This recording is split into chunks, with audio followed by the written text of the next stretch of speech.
Dusky girls, கருப்பா இருக்க கேர்ள்ஸ்க்கெல்லாம் ஒரு கலர் செட் ஆகாது நம்மளே ஒதுக்கி வச்சிருப்போம்ல. அந்த லிஸ்ட்ல ஃபர்ஸ்ட் இருக்கிறது இந்த ஆரஞ்சு கலரும், பிங்க் கலரும் தான். நான் ஃபர்ஸ்ட் சின்ன வயசுல கலர்லாம் பார்க்க மாட்டேன். டிசைன் பிடிச்சிருந்தா போட்டுட்டு இருப்பேன். அப்போ கூட இருக்க பொண்ணுங்கலாம் இருந்துட்டு, இந்த கலர் உனக்கு ரொம்ப அடிக்குது, நீ பிளாக்கா இருக்கிறக்கு அப்படின்னு சொல்ல சொல்ல எனக்கே ஒரு மாதிரி வெறுத்துடுச்சு. ரொம்ப நாளுக்கு அப்புறம் இந்த ட்ரெஸ் பார்த்தேன்.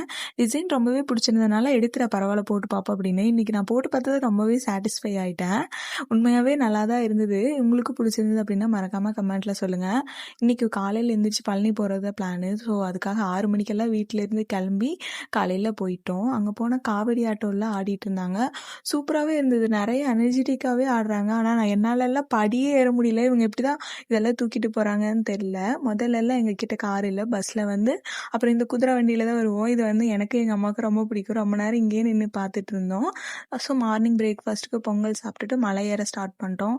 பயங்கரமான கூட்டம். நீங்க பிளான் பண்ணியிருந்தீங்கன்னா 2 வீக்ஸ்ல தள்ளி வைக்கிறது ரொம்ப நல்லது. ஏன்னா 11 மணிக்கு போன நாங்க 2:30 மணிக்கு தான் வந்தோம். வந்துட்டு எங்காவது வந்து ஆல்ரெடி வீட்லேருந்து சாப்பாடு கொண்டு போனனால பைபாஸ்ல நிறுத்தி எங்காவது ஒரு பக்கம் நிறுத்தி சூப்பரா சாப்பிட்டோம். அது வந்து நல்ல எக்ஸ்பீரியன்ஸாவும் இருந்தது.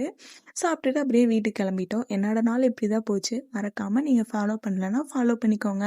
பாய்.